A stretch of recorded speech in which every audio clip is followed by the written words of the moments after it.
Mis tíos tienen una carnicería dentro de uno de los centros de distribución más conocidos de la ciudad. Ese es el negocio que les ha dado sustento desde hace más de 40 años.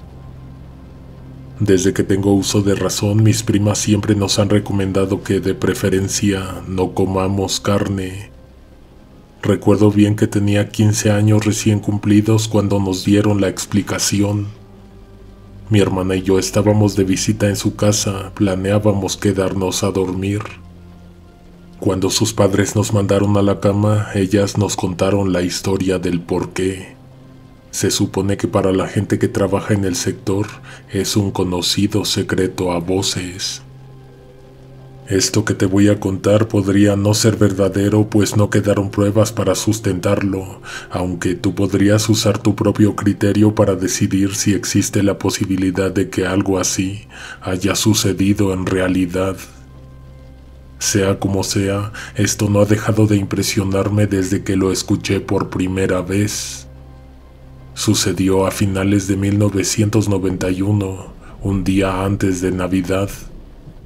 El mercado nunca descansa, pero menos alrededor de esas épocas donde hay varias celebraciones en las que la familia se sienta ante la mesa a compartir la comida. Para tener bien surtidos los refrigeradores, desde días antes habían estado llegando los cargamentos, largas filas de vehículos provenientes de los rastros cercanos, de camiones enviados desde granjas ganaderas de los Estados Unidos. Terminaba uno de descargar y se estacionaba el siguiente, y luego el siguiente camión, y luego la siguiente camioneta, así hasta el mero 24 de diciembre. Mientras se acercaba la fecha, los locales empezaban a ampliar sus horarios de ventas. Por festividades estaremos abiertos las 24 horas, se leía en los pasillos del mercado. De 4 a 6 de la mañana fue cuando más movimiento se vio en las inmediaciones del centro de distribución, impulsado tanto por pequeños compradores como por empresas de restaurantes y servicios de alimentación. A las 7 se calmó un poco el gentío, se vaciaron los pasillos, se despejaron las calles, se apagaron las sierras cortadoras de carne. Por el bullicio, nadie vio a la persona que abandonó una carretilla en la intersección de dos de los corredores más transitados. En un principio, quien pasó al lado de ella no le puso suficiente atención, tal vez por la prisa o porque por todos lados también se veían rojizos trozos de carne, algunos exhibidos en frías vitrinas, otros más grandes colgando de ganchos sobre las barras de los locales en las cámaras de refrigeración. La cosa era que sobre la carretilla abandonada había un cuerpo seccionado. Un rostro humano se asomaba por entre los cortes, escurriendo de sangre fresca. Una de todas esas personas se acercó a examinar. Quiso elevar una sonora exclamación, pero nada salió de su garganta. El horror le ahogó los gritos.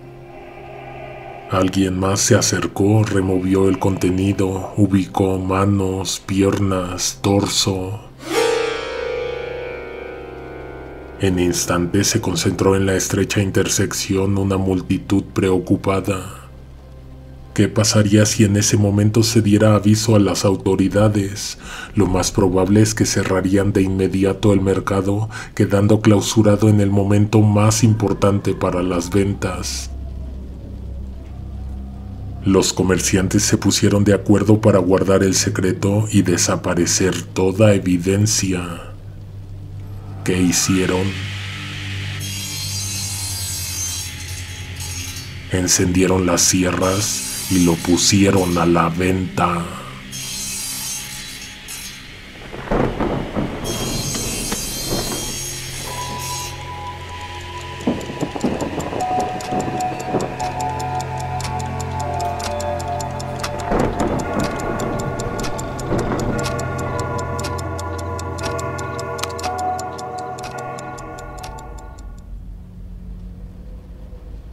Dos.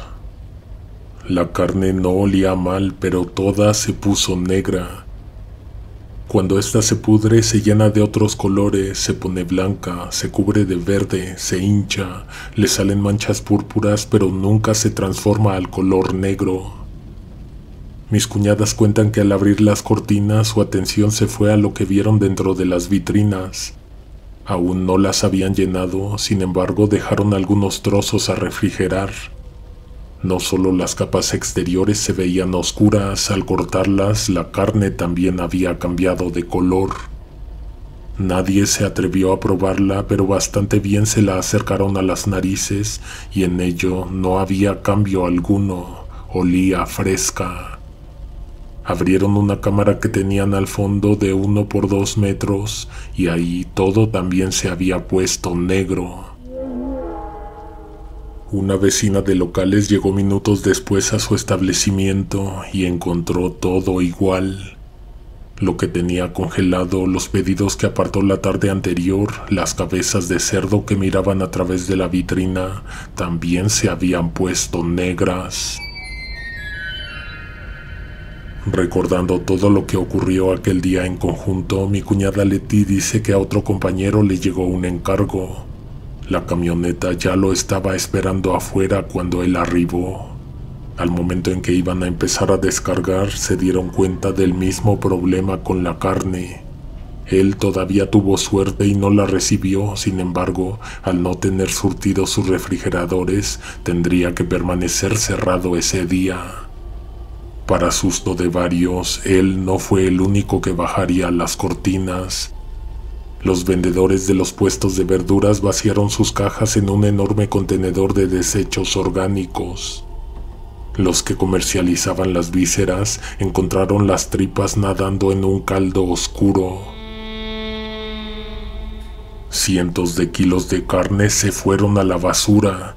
Te repito que mis cuñadas decían que no olía feo, pero estaban seguras de que nadie se llevaría algo en ese estado, con esa extraña tonalidad. Cualquier cosa que entrara al mercado se marchitaba, se empezaba a pudrir. Flores, comida preparada, nuevos pedidos de carne. La gente incluso comenzó a enfermar. Les dolía la cabeza, les faltaba la respiración, venían las náuseas y los mareos. Mientras que algunos pensaron que había alguna clase de contaminación en el aire o en el agua de las tuberías, no faltó quien recurriera al auxilio de un consultor esotérico.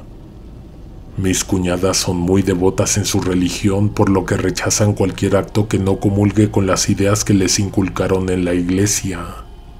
Fueron ellas de las pocas que no siguieron al brujo recorrer los pasillos del mercado. Aún así, terminaron enterándose de lo que todos vieron cuando se encontró el origen del mal. Uno de los pocos locales que se hallaban cerrados en ese momento guardaba algo siniestro en su interior. Si eres escéptico y quieres una explicación racional, tal vez el sujeto tenía un olfato superior al de los demás. Sin embargo, resulta curioso ver que tan pronto encontró la solución. Acercarse a la cortina de acero no aportaba indicios de algún desperfecto, pero aproximar la nariz a los bordes permitía respirar el mal olor. Ciertamente alguien había notado que el dueño de dicho local no se había presentado toda una semana entera. Sin embargo, como tampoco ninguno de sus 2 empleados se había parado por ahí, no se hicieron más preguntas de las necesarias. Alguien procedió a intentar cortar los candados, sin embargo, cuando los tocaron, sufrieron quemaduras instantáneas. El metal de estos se encontraba demasiado caliente, muy cercano al rojo vivo. Alguien señaló con suspicacia que probablemente en el interior, al otro lado de la cortina, habría algo incandescente, algo en llamas, algo que, si no se tenía suficiente cuidado, podría estallar en cuanto levantaran la hoja de acero. Ninguno de los otros cuestionaron estos hechos y se dejaron llevar por lo que el brujo predicaba. Le echaron agua a los candados, misma que se volvió vapor al instante. Luego, con unas pinzas los trozaron. Cuando levantaron la cortina se llevaron una sorpresa macabra, un susto y una imagen que serían difíciles de olvidar. Sobre las tablas de cortar estaba recargado el dueño de la carnicería.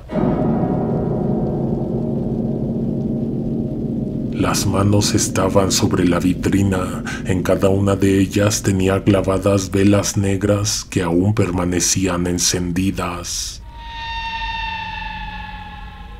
Los clavos también eran negros, estos atravesaban la cera y luego la carne de las manos, mismas que ya habían adquirido aquella oscura tonalidad. La vitrina estaba encendida y producía un horrible ruido en el motor. Su interior estaba repleto de gallos y gallinas negras. Había demasiados elementos oscuros, extraños, diabólicos dentro del local. Como mis cuñadas no acudieron a fisgonear, estos detalles se escapan de la historia. Lo que sí es que fue muy sonada la frase que encontraron escrita en el piso: "Si me voy, nos vamos todos". Definitivamente era sangre. Las letras se veían oscuras y secas, con marcas y huellas que denotaban que habían sido escritas con los dedos. Nunca se supo qué pasó ahí, eso sí, hubo especulaciones de todo tipo. Algunos aseguraban que le habían llegado a cobrar derecho de piso, pero se negó. Otros creen tener la razón al decir que el sujeto se enteró de que estaba enfermo desde hace mucho tiempo y que nadie le tendió ayuda.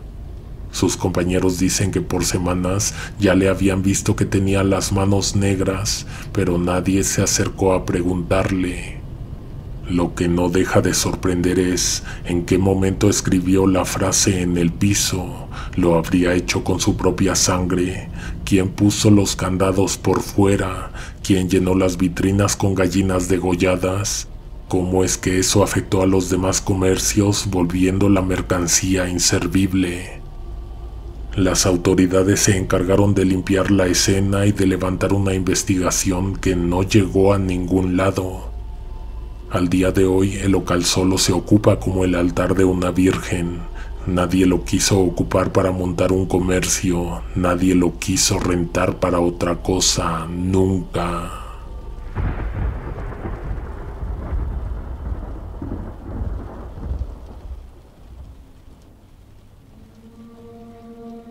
Tres. Aquí te van 2 historias cortas. Hasta 2016 trabajé en una empresa grande como chofer de reparto. No quiero decir el motivo por el que renuncié, pero fue por un asunto familiar, un problema delicado que prefiero mantener privado. Debo admitir que me dolió salir de ahí, especialmente porque empecé desde mero abajo como cargador, pero fui subiendo hasta que me convertí en encargado de una célula de reparto. Sin embargo, esto que me ocurrió fue cuando andaba de chofer. Me pasó en 2 ocasiones que cuando cerraba la puerta del camión y me subía a la cabina, escuchaba que golpeaban desde el interior. Tenía a mis ayudantes, pero no los mandaba a revisar. Si no los hubiera tenido a un lado, seguro hubiera pensado que se trataba de ellos, pero allí estaban en la cabina. Además, a la hora en que entregábamos, solo éramos nosotros 3. La primera vez nos tocó desprevenidos, la camioneta se mecía con los golpes. Cuando abrí la caja vi que las piezas de carne que colgaban de los ganchos se azotaban contra las paredes de la cámara metálica. Los 3 nos quedamos con la boca abierta. No había nadie, pero claramente veíamos que una fuerza invisible azotaba la carne con violencia. La otra experiencia tiene que ver con una sierra vertical, una sierra de cinta para cortar hueso. Después de estar de cargador me tuvieron unos meses en la empacadora. Ahí teníamos varias hileras con máquinas para hacer los cortes y también balanzas para checar los pesos. De todas esas máquinas había una que se prendía sin que nadie le apretara el botón de encendido. Además, a esos aparatos me parece que les habían instalado un sistema de seguridad. No solo había que encender un botón, en el piso existía un pedal que accionaba la sierra. Sabiendo lo anterior, déjame decirte que teníamos varios testigos de que la máquina se prendía sorpresivamente cuando alguien se encontraba cerca. La gerente pidió mantenimiento para el aparato en más de una ocasión, sin embargo, soporte técnico nunca le encontró falla alguna. Cuando era de noche, desde las mesas de trabajo, mis compañeros, al igual que yo, llegamos a ver a un hombre recargado en la máquina, siempre en la misma, en la que se prendía sola.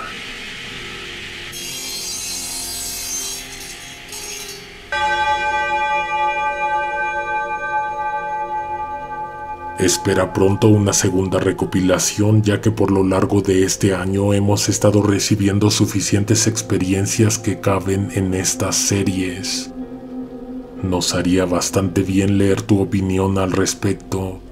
Antes de que te vayas, regálanos tu like, nos es de mucha ayuda. Suscríbete para que no te pierdas la continuación y activa la campana para ser de los primeros en disfrutarla. Nos escuchamos pronto. Alguien te observa en la oscuridad.